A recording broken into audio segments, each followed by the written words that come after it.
चलिए dear student, तैयार हो जाइए अपना अपना फेयर कॉपी लेके। ठीक है, तो जैसा कि आपने प्रीवियस क्लास में मतलब इससे पिछले क्लास में इन्वर्स ट्रिगोनोमेट्रिक्स फंक्शन ठीक है कंप्लीट कर लिए थे और फेयर कॉपी भी बना लिए थे। ठीक है, अपने नोटबुक में फेयर कर लिए थे। ठीक ना, इससे बहुत सारे हम क्वेश्चन पढ़ाई किए हैं और इससे जितने भी ऑब्जेक्टिव आते हैं इस चैप्टर से प्रतिलोम त्रिकोणमिति फलन से जितने भी ऑब्जेक्टिव आते हैं उस सभी पे हमने ऑब्जेक्टिव भी सीख लिए हैं। मात्र 2 सेकंड में आंसर निकालना मतलब ऑब्जेक्टिव क्वेश्चन को देखते ही आंसर निकालना हमने सीख लिया। ठीक है, तो परीक्षा में मात्र 2 सेकंड में बिना घबराए ऑप्शन चूज करेंगे। ठीक है, इससे तो अगर और हाँ, जो भी स्टूडेंट नए आए हैं, जो स्टूडेंट ये क्लास नहीं पढ़ाई कर पाए या इसका वीडियो नहीं देख पाए या इसका फेयर कॉपी नहीं बना पाए, तो इस पर जो है ना हम 2 प्लेलिस्ट बनाए हैं, एक सब्जेक्टिव के लिए और एक ऑब्जेक्टिव के लिए। ठीक है, 2 प्लेलिस्ट हैं, इस वीडियो के डिस्क्रिप्शन बॉक्स में मिल जाएंगे, आप भी फेयर कॉपी बना लेंगे। ठीक है, शुरू से सभी वीडियो देख लेंगे। तो आज की क्लास में हम 12th मैथमेटिक्स के अंदर जो है बीजगणित, इसको इंग्लिश में कहते हैं अलजेब्रा, ALGEBRA जेब-RA। ठीक है, अलजेब्रा कहते हैं। तो इसके अंतर्गत हम 2 टॉपिक पढ़ेंगे। ठीक है, 2 चैप्टर पढ़ेंगे। तो क्या क्या है, तो एक है यहाँ पर, एक है क्या आव्यूह, हिंदी में कहते हैं आव्यूह। ठीक है, नोट कीजिए, अपना फेयर कॉपी निकालिए और नोट कीजिए, हम बोलते जा रहे हैं। और इसको कहते हैं सारणिक, सार और ऐसे निक। ठीक है, ऐसे सारणिक, कोई दिक्कत नहीं होनी चाहिए, इसको नोट कीजिए आप। और इसको इंग्लिश में कहते हैं, इसको इंग्लिश में क्या कहते हैं, इसको कहते हैं इंग्लिश में मैट्रिसेस। क्या कहते हैं, MATRICES, मैट्रिसेस। और हम जो बोलेंगे यहाँ पे क्या बोलेंगे, मैट्रिक्स बोलेंगे। क्या बोलेंगे, मैट्रिक्स, MATRIX, यहाँ पे स्मॉल x दीजिए, मैट्रिक्स। अब इसमें और इसमें अंतर क्या है, तो आप यूं समझिए कि ये जो है ना, ये मैट्रिसेस क्या है, ये मैट्रिसेस पुल्लर है। क्या है, पुल्लर। और ये क्या है, ये सिंगुलर है, मतलब ये एक वचन हुआ और ये बहुवचन हुआ। ठीक है, मतलब बहुत सारे मैट्रिक्स रहेंगे, बहुत सारे मैट्रिक्स रहेंगे, एक से अधिक रहेंगे, तो उसको वहाँ पे क्या बोलेंगे, मैट्रिसेस बोलेंगे। ठीक है, मतलब बहुवचन। ठीक है, तो ये मैट्रिक्स क्या हुआ, एक वचन, मतलब एक मैट्रिक्स को क्या बोलेंगे, मैट्रिक्स बोलेंगे। ठीक है, तो अब सारणी पे आते हैं। सारणी को इंग्लिश में क्या कहते हैं, डिटर्मिनेंट। क्या कहते हैं डियर स्टूडेंट, डिटर्मिनेंट कहते हैं। इंग्लिश में लिखिए DETER, डिटर्मिनेंट, MINANT। ठीक है, आप एस भी लगा सकते हो, डिटर्मिनेंट्स। ठीक है, इसको भी नोट कीजिए।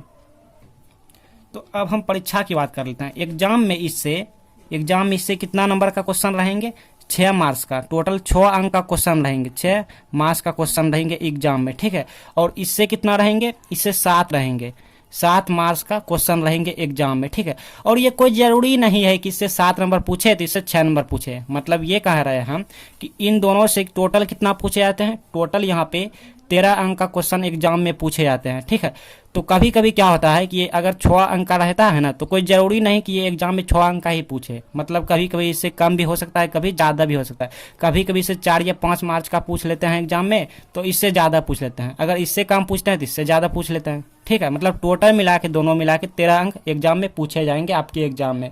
तो अब हम ये हम देखिए 2 ऑप्शन आ गए हैं, तो हम किसको पढ़ाई करेंगे, पहले हम इसको पढ़ेंगे, आव्यूह को। ठीक है, मैट्रिक्स को, पहले इसको पढ़ेंगे। अगर इसको हम सीख लेते हैं अच्छे से तो ये भी सीख लेंगे। और आप मेरे साथ बने रहिए, अच्छे से हम आपको सिखाएंगे। तो आज की क्लास में हम डिस्कस करेंगे मैट्रिक्स पे। ठीक है, मैट्रिसेस पे। तो यहाँ तक आप नोट कर लीजिए। चलिए डियर स्टूडेंट, तो देखिए डियर स्टूडेंट, क्वेश्चन सॉल्व करने से पहले, मतलब मैट्रिक्स का क्वेश्चन सॉल्व करने से पहले आपको बेसिक टॉपिक को अच्छे से समझना होगा। समझ रहे हो ना, मतलब क्वेश्चन पर जाने से पहले, आप क्वेश्चन सॉल्व करने से पहले इसका जो बेसिक है, मतलब कुछ इसका रूल्स हैं, कुछ फार्मूला हैं, कुछ प्रॉपर्टीज हैं, कुछ टाइप्स हैं, मतलब कुछ प्रकार हैं, तो आपको ये सब समझना होगा, तभी आप क्वेश्चन बना पाएंगे। ठीक है, तो इसीलिए हम सबसे पहले समझेंगे, सबसे पहले ये सिखाएंगे कि मैट्रिक्स, आव्यूह, मैट्रिसेस, ठीक है, ये होते क्या हैं, क्योंकि आप तो नए हो, आपको कुछ मालूम नहीं होंगे अभी। तो सबसे पहले समझ लेते हैं इसका डेफिनेशन क्या होते हैं। आप नोटबुक में लिखिए मेरे साथ, आप अपने कॉपी में लिखिए। हम डेफिनेशन लिखने जा रहे हैं। बहुत सारे बच्चे जो है यहाँ पे हिंदी मीडियम का है। ठीक है, तो हम हिंदी में यहाँ पे लिख लेते हैं। तो यहाँ पे लिखिए या संख्याओं का क्या है, एक आयताकार जैसा हम बताएंगे आपको, एक आयताकार, या संख्याओं का एक आयताकार कर्म विन्यास है। ठीक है, कर्म विन्यास है, जिसे क्या कहते हैं, जिसे मैट्रिक्स कहते हैं, मतलब आव्यूह कहते हैं, ठीक है, कहते हैं, किसी को डाउट नहीं होना चाहिए। अब देखिए इस डेफिनेशन को हम अच्छे से समझेंगे। पहले यह क्या है, कर्म विन्यास है, ठीक है। तो यह संख्याओं मतलब समझ रहे हो ना, एक से अधिक संख्या मतलब क्या, मतलब 2, 3, 4 बहुत सारा। तो एक से अधिक संख्याओं का क्या है, एक आयताकार है, मतलब एक आयताकार यही होता है ना, आयत के जैसे होता है, इसी तरह आयताकार का कर्म विन्यास है। कर्म विन्यास समझ रहे हो ना, बताएंगे, कर्म विन्यास जानते होंगे, ठीक है, मतलब एक तरह सजावट, ठीक है, कर्म विन्यास सजाया हुआ, जिसे आव्यूह कहते हैं। इसका सिंबल मतलब इसको हम दर्शाते हैं किससे, इसका सिंबल जो होता है वो ऐसे होते हैं, या मतलब और, या इसको ऐसे भी कह सकते हैं, ऐसे भी, ठीक है, ऐसे छोटकी ब्रैकेट जैसा, ठीक है, स्मॉल ब्रैकेट पैरेंथेसिस जैसा, ऐसे इसका सिंबल होते हैं, ठीक ना। तो यहाँ तक किसी को डाउट नहीं। अब डेफिनेशन को अच्छे से समझेंगे। तो देखिए डेफिनेशन को समझने से पहले ना आप इसको समझ लीजिए, क्योंकि ये आपको समझ नहीं आया होगा। तो देखिए यहाँ पे, चलिए डेफिनेशन ही समझ लेते हैं। क्या है, यह संख्याओं का एक आयताकार कर्म विन्यास है। तो आयताकार के जैसा है, ये है, देखिए रहे हो। अब संख्याओं का, जैसे यहाँ पे कुछ संख्या हो, 2 ले लेते हैं, 3 ले लेते हैं, और यहाँ पे 4 ले लेते हैं, बहुत सारा, ठीक है, और यहाँ पे 2 ले लिया, 1 ले लिया, यहाँ पे 5 ले लिया कुछ। तो ये क्या है, कर्म विन्यास है, इस तरह से कर्म विन्यास है, ठीक है, इस तरह से। यही हमारा क्या कहलाता है, मैट्रिक्स कहलाता है, आव्यूह कहलाता है। ये कितने बाय कितने का है ये भी बताएंगे, लेकिन अभी बताएंगे आपको नहीं समझ आएंगे। तो फिलहाल यहाँ तक आप नोट कीजिए, हम कुछ लिखने जा रहे हैं, उसको नोट कीजिएगा, डॉट, और यहाँ पे A3N देखिएगा। अभी आपको समझ नहीं आएंगे, उतना हम जानते हैं, अभी आपको समझ नहीं आएंगे, लेकिन अब वीडियो पर लास्ट तक बने रहें, देखिए आपको अच्छे से समझ आ जाएंगे, आप खुद बनाएंगे। और यहाँ पे M1 इसको समझाएंगे, ठीक है, ये कैसे हो रहा है समझाएंगे हम। और ये M3 डॉट, और ये M, और ये जो चल रहा है N, और टोटल हो गया ये हमारा M/N। ये आपको नहीं समझ आया होगा। अब देखिए ध्यान दीजिएगा, यहाँ पर समझना बहुत ज़रूरी है, मेन टॉपिक यही है, देखिएगा, ठीक है। इसका मतलब हो गया, यहाँ पे कोई नंबर रह सकता है, यहाँ पे 2 रह सकता है इसकी जगह पे, या फिर 4, या मतलब कोई नंबर रह सकता है, ठीक है। और ये कहाँ तक जाएगा, ये N तक जाएगा, मतलब यहाँ पे बहुत सारा हम ले सकते हैं, ठीक ना। डॉट का मतलब समझ रहे हैं, बहुत सारा ले सकते हैं। अब देखिए यहाँ पे इसको हम क्या कहते हैं, इसको हम रो कहते हैं, मतलब पंक्ति कहते हैं। इस सब को क्या कहते हैं, पंक्ति कहते हैं, इंग्लिश में रो कहते हैं। तो यहाँ पे कितने पंक्ति है, यहाँ पर पंक्ति कितने हैं, एक ये है, और एक ये है, और डॉट का मतलब बहुत सारा, यहाँ पे बहुत सारा, लास्ट में कितना M है, M वां पंक्ति है, कितना M वां पंक्ति है, ठीक है। कितना रो है, M है, यहाँ पे रो कितना है, लास्ट में M रो है, ठीक है। और ये क्या है, पंक्ति है, पंक्ति मतलब इंग्लिश में रो कहते हैं। आपको अभी उतना समझ नहीं आएंगे।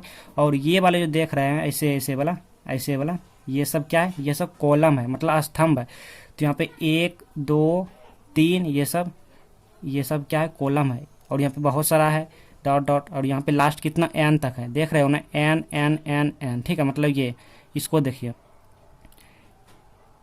एक लास्ट में ये वाला जो है ना, ये वाला ये रो का काम करता है, ये कॉलम का काम करता है। तो यहाँ पे देखिए 1 2 3, फिर यहाँ पे N हो गया, 1 2 3 N हो गया। तो ये कितना है, N है। तो जो हमारे कॉलम है, कॉलम यहाँ पे कितना है, कॉलम यहाँ पे N है, और पंक्ति कितना है, पंक्ति M है, ठीक है। अभी आपको उतना अच्छा समझ नहीं आएंगे, हम जानते हैं, लेकिन एग्जाम्पल जब लेंगे ना, क्वेश्चन जब लेंगे, तो आपको समझते जाए अच्छे से, आपको ये समझ आ जाएंगे, ठीक है। और जैसे हम आपको कह दें, जैसे यहाँ देखिए हम एक लेने जा रहे हैं, ठीक है, 2 3 4 सपोज कर लिए, और यहाँ पे ले लेते हैं 2, और यहाँ पे 2, और यहाँ पे 1 ले लिया अपने मन से, और यहाँ पे 3 2, यहाँ पे 0 ले लिया। तो बताओ, अब हम कहेंगे यहाँ पे ये कितने बाय कितने का है। देखिए ये कितना बाय कितना का है, ये इधर चला आया, कितना है, N का, ये N हुआ। पंक्ति कितना, 1 2 3 डॉट कितना N का है, और ये कितना 1 2 3 डॉट कितना M तक है, ठीक है। तो ये m/n का, ये गुना नहीं है। ये कोई भी बच्चे मतलब कोई स्टूडेंट ऐसा नहीं सोचिएगा कि m गुना n है मतलब बाई है। मतलब ये बता रहा है कि यहाँ पे टोटल अवयव कितना है, टोटल अवयव कितना है। ठीक है, नहीं समझ आया कोई बात नहीं। देखो यहाँ पे अगर हम आपको कह दें तो पहले यहाँ देखिए रो कितना है, यहाँ पे रो कितना है 1 2 3, अगर और रहता तो 4 हो जाता, 5 हो जाता। मतलब ऐसे वाले को क्या कहेंगे, रो कहेंगे। और इसको क्या कहेंगे, इसको कॉलम कहेंगे, स्तंभ कहेंगे। हिंदी में स्तंभ और इंग्लिश में कॉलम। तो यहाँ पे 1 2 3, 3 कॉलम है और रो कितना है 1 2 3। मतलब यहाँ पे रो कितना है, पंक्ति कितना है 3, और कॉलम कितना है, यहाँ पे कॉलम भी 3 है। तो यहाँ क्या कहेंगे 3/3 कहेंगे। ठीक है, 3/3 का यहाँ पे है। तो अब हम आपको कह दें कि यहाँ पे A11 बताओ कितना है। यहाँ से अगर हम पूछ लें कि A11 कितना है, A11, ठीक है, तो आप क्या बोलोगे, कितना 2 बोलोगे। कितना है 2, क्यों देखिए यहाँ पे ये और ये A11 की जगह पे 2 है, और ये क्या है A12 है। ये जितना 1 क्या बता रहा है, यहाँ पे 1 बता रहा है हमारा कि फर्स्ट रो, ठीक है, पहला पंक्ति बता रहा है। फिर 2 शुरुआती 2 देखेंगे तो यहाँ पे दूसरा, ठीक है, लास्ट वाला हो गया ये 1 क्या 1 कॉलम, ये 2 कॉलम, ये 3 3 3 मतलब तीसरा कॉलम है।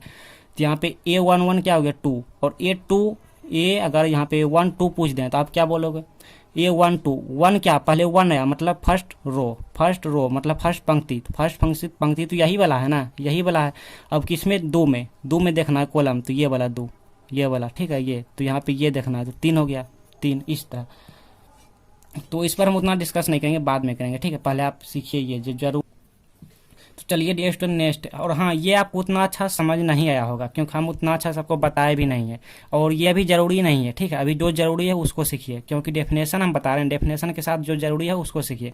तो फिलहाल आप ये समझिए कि रो और स्तंभ मतलब रो और कॉलम यानी पंक्ति और स्तंभ आप सीखिए। ठीक है, अगर इसको नोट कर लिए तो अच्छी बात है। ठीक है, यहाँ तक रहने दीजिए। अब नेक्स्ट एग्जाम्पल देखिएगा जो कि बहुत ज़रूरी है सीखना, और इसको भी नोट कीजिएगा।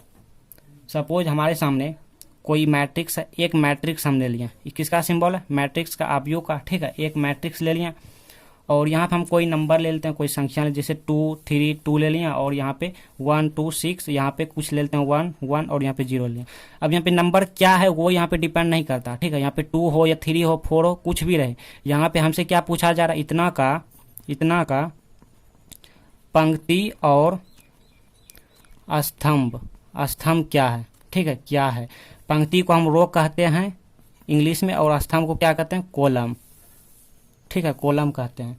तो यहाँ पे बताइए रो क्या है, रो कितना है और कॉलम कितना है। तो यहाँ देखिए हमने आपको ये बताएं कि यहाँ इसको क्या कहते हैं, इसको रो कहते हैं, इसको क्या कहते हैं, रो कहते हैं, इसको क्या कहते हैं, रो मतलब पंक्ति कहते हैं। तो ये फर्स्ट पंक्ति हुआ, ये सेकेंड पंक्ति, ये थर्ड। टोटल रो कितना हुआ, टोटल 3 हो गया, टोटल कितना 3। और इसको क्या कहते हैं, इसको यहाँ पे 1 कॉलम 2 कॉलम 3 कॉलम, तो टोटल ये कितना, ये भी 3 हुआ, तो यहाँ पे 3/3 हो गया। ये पहला जो 3 है ये रो का है, और ये वाला किसका है, ये कॉलम का है। ठीक है, अगर कॉलम 2 होता तो यहाँ पे 2 हो जाता। नेक्स्ट एग्जाम्पल ले रहे हैं, चलिए नेक्स्ट एग्जाम्पल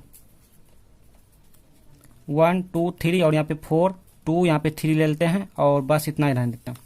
इसमें रो कितना है और कॉलम कितना है। ठीक है, तो रो कितना है, देखिए पंक्ति कितना है 1 2, तो यहाँ पे कितना हो गया 2 हो गया, यहाँ पे क्या 2 हो गया, यहाँ पे 2।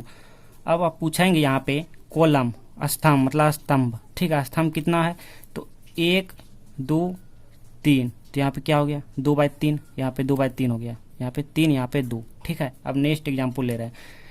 ये सब सीखना बहुत ज़रूरी है, बेसिक है। ठीक ना, अगर ये सब सीखेंगे तभी ये काम बनेंगे आगे के लिए। और यहाँ पे देखिए मैट्रिक्स ले लिया, और यहाँ पे अगर 1 2 3, यहाँ पे 0 1 कुछ भी ले सकते हैं अपने मन से, कुछ भी।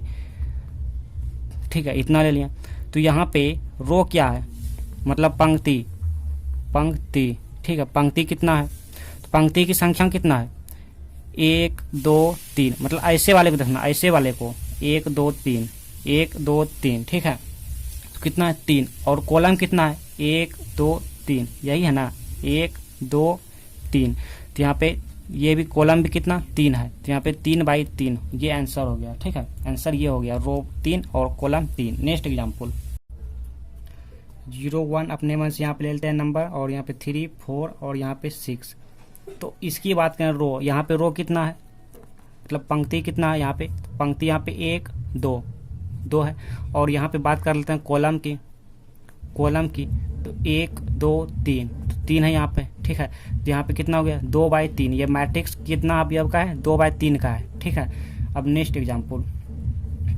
तो आज की क्लास में हम ये सीख लिया कि रो और कॉलम कैसे निकाले जाते हैं। ठीक, अब नेक्स्ट एग्जाम्पल देखिए, अगर यहाँ पे 1 और यहाँ पे 1 1 2, यहाँ पर अगर 3 4 ले लेते हैं, तो यहाँ पे रो कितना है, और कॉलम कितना है, तो यहाँ पे रो कितना है 1 2 3।